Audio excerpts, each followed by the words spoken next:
Bismillahir Rahmanir Rahim. Assalamu alaikum wa rahmatullahi wa barakatuh, dear viewers. I come before you today with a very heavy heart, and I'm sure that most of you will have seen the escalation of oppression. The Muslim Ummah hardly celebrated the end of Ramadan with Eid al-Fitr, that the oppressors and the tyrants of today, the Fir'auns of today, started escalating their oppression. And over the course of not even a week, hardly a week has gone by, but we have seen many war crimes taking place so blatantly in front of the entire world. And since the beginning of this escalation of oppression and tyranny in the West Bank, in Gaza in particular, the Ummah in general has been resorting to dua and donations whenever possible when aid was allowed in, and also protesting. And this has been, unfortunately, the helpless state of the ummah today, that we are doing these limited actions. In essence, I think anybody with a certain level of intellect will know that it needs a lot more than that. Such tyrants and such oppressors who are being aided and abetted by many Western governments, and we know why. Because these Western governments have been sold out. They are no longer independent. They are now the slaves of this master, which is the tyrant of the world today, the Fir'aun of today. And Allah subhanahu wa ta'ala has power over every single atom of this universe. And Allah subhanahu wa ta'ala will,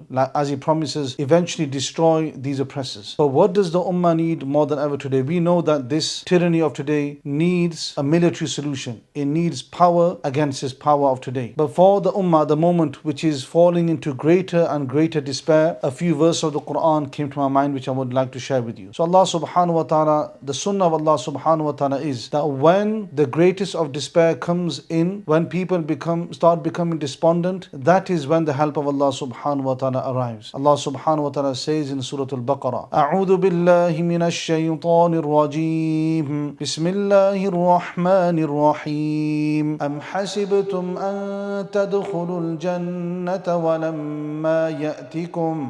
ولما يأتكم مثل الذين خلوا من قبلكم مستهم البأساء والضراء وزلزلوا حتى يقول الرسول والذين آمنوا معه متى نصر الله ألا إن نصر الله قريب. That do you think that you will enter Jannah when you have not seen the adversities and the difficulties that the people before you have passed through? Adversity and tribulation and difficulties afflicted them, so much so that they were shaken to their core. And in the end, the messenger themselves and those who believed with them said, Mata Nasrullah, when is the help of Allah subhanahu wa ta'ala going to come? And Allah subhanahu wa ta'ala says, Allah, listen carefully and pay attention. Inna Nasrallahi qareeb. Indeed, the help of Allah is near, and it's always near. And when it comes to the ultimate level of despair, that's when Allah subhanahu wa ta'ala brings His help. We ask Allah subhanahu wa ta'ala to help those who are under oppression and occupation, that Allah subhanahu wa ta'ala grants them freedom from occupation, that Allah subhanahu wa ta'ala grants them freedom from this oppression. Moving on, another verse that highlights what we need today. We still see the state of the ummah. The masajid are now empty after the month of Ramadan, but even at the time of Eid, such division and such words and slander being thrown around amongst groups of the ummah. And we continue to fight whilst the enemy is united. And Allah subhanahu wa ta'ala, what does He command us in this regard? He says, A'udhu billahi minash shaytanir rajim, wa ati'u Allah wa rasulahu, wa la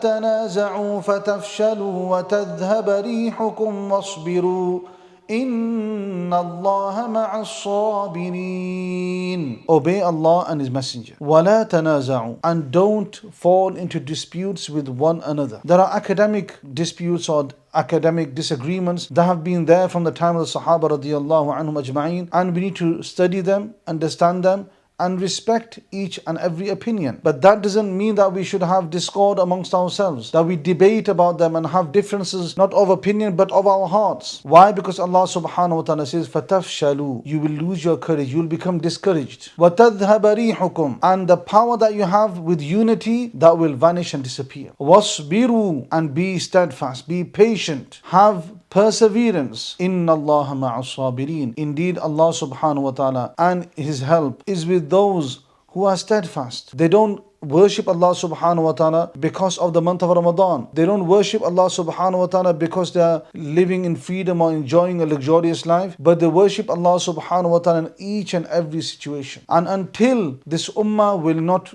realize this and become united and feel the pain of each and every single ummati of Rasulullah sallallahu alaihi wasallam, then we will not be led to the actions that are needed to overcome the problem of today. May Allah subhanahu wa ta'ala grant this ummah freedom from oppression. We've seen so many war crimes. Journalists are being targeted very specifically because they don't want the truth to come out. So journalists are being burnt alive. Medics, ambulance workers are being shot at point blank range. Children who are being beheaded. Their parents are having to bury only the head of the child or perform the janazah over only the body of the child that's remaining. What has come of the world? What has happened to the humanity? Inshallah, maybe in future episodes I can discuss about verses regarding justice and how it is not a responsibility for just the believers, but it's a responsibility of the humanity. This is a testing point of humanity and mankind. If mankind and humanity does not respond to this tragedy and deal with this tragedy, then it surely will be the beginning of the end. May Allah subhanahu wa ta'ala grant us tawfiq and the ability to take the right and appropriate actions in the times of adversity.